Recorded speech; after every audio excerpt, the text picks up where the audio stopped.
Bugün Prezident İlham Əliyev Davos Dünya İqtisadi Forumu çərçivəsində strateji baxış Avrasiya mövzusunda keçirilən paneldə iştirak edib. President İlham Əliyev, the President of the Republic of Azərbaycan. As we said, Eurasia is now has these great powers, Russia and China on each side. As President of Azərbaycan, who do you call first, Moscow or Beijing? Baku. Baku. Yeah, our policy is friendly towards our neighbors, but at the same time, our national interests first. Therefore, all the achievements which we enjoy during the years of independence were achieved due to the commitment of our people to our independence and to the fact that we've managed to implement very serious reforms in political and economic area. And our achievements are also reflected in Davos World Economic Forum's annual assessment. We have a very high level of development in infrastructure. And as far as roads construction and quality of roads is concerned, we are number 27 in the world. Fantastic. I was interested to see that you've refreshed your government. You've brought in young technocrats. Yes, exactly. The government was changed. New people were invited to the government, well educated, with modern vision, because as I said publicly many times, in 21st century, we cannot achieve success with the vision of 20th century. And therefore, the new people were brought not only to the government, but also to the presidential administration, which also was changed largely. And next month, we will have early parliamentary elections. The aim of that was also to give opportunity to people to select those people whom they trust.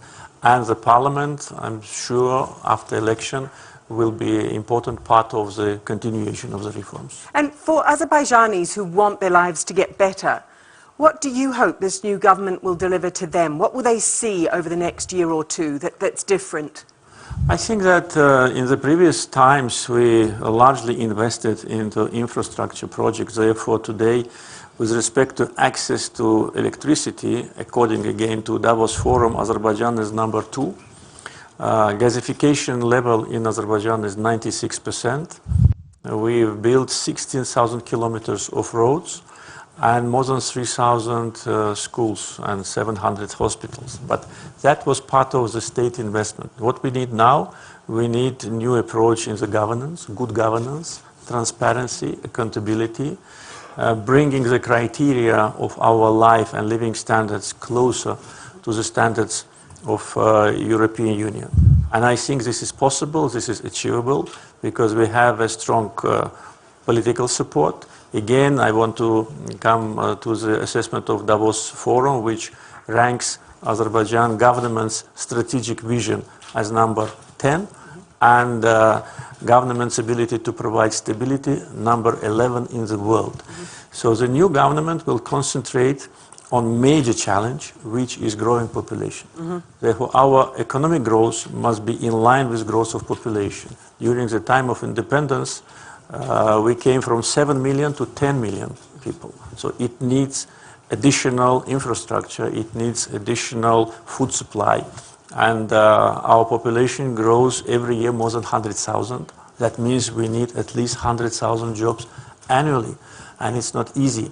Therefore, the government will address that. We will try to keep poverty as low as it is today. It's below 5%.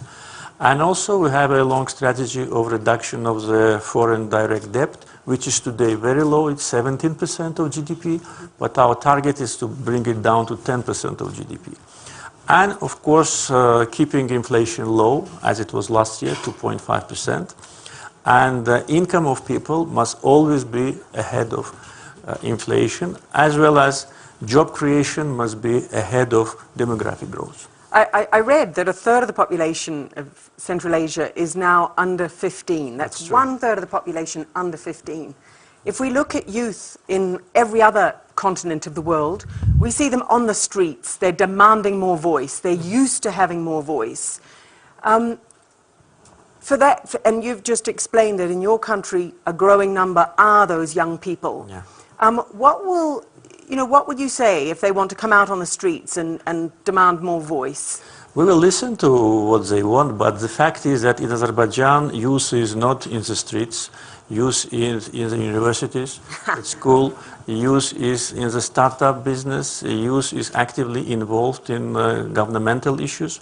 We have launched a very huge volunteer movement, and tens of thousands of people have been trained in the public services sector as volunteers. And then we recruit these people, those who have good results, to the governmental institutions. And frankly speaking, when we see in different parts of the world youth on the streets, it's because of dissatisfaction. Dissatisfaction with their life. They lost trust in their governments. The governments use populistic slogans to come to power and then cannot deliver what they promised. Actually, they lie. And the main reason for that is irresponsibility of politicians.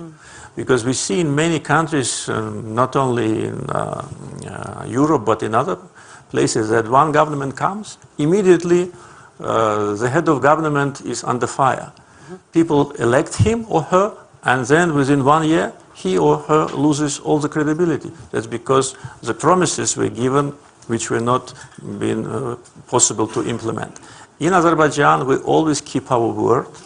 We never say something we cannot deliver. And year after year, living standards of our people is better. Thank you, President Əliyev. President Əliyev, do young people in Azerbaijan, do you think they share that vision, this aspiration to be part of a regional organization and delegate sovereignty to that regional organization?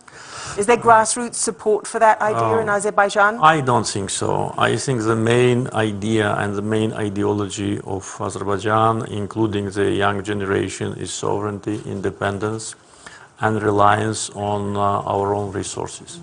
And me as a president, one of my targets was to transform Azerbaijan into a self-sufficient country, that the country does not depend on anyone. In other words, economic independence was the main priority because this is a foundation for political independence. Of course, different countries have different agenda. Economies of different countries is more vulnerable than others. As far as Azerbaijan is concerned, once again, our geographical location is very advantageous. Plus, we invested largely into creation of modern infrastructure. Second, as you mentioned, our generation is very young and we have extra labor resources and very creative. And of course, we are rich in natural resources, oil and gas, which create energy security for us. And therefore, our relations with our neighboring countries and the big number of partners are based on mutual interest. And plus, in every issue related to our presence in that or other international body, we look at the pragmatic side, what it will give to us.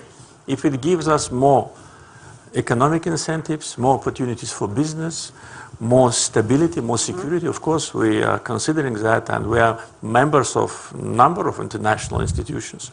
One of them is non-alignment movement. What is your bright hope and or your worst nightmare for the region?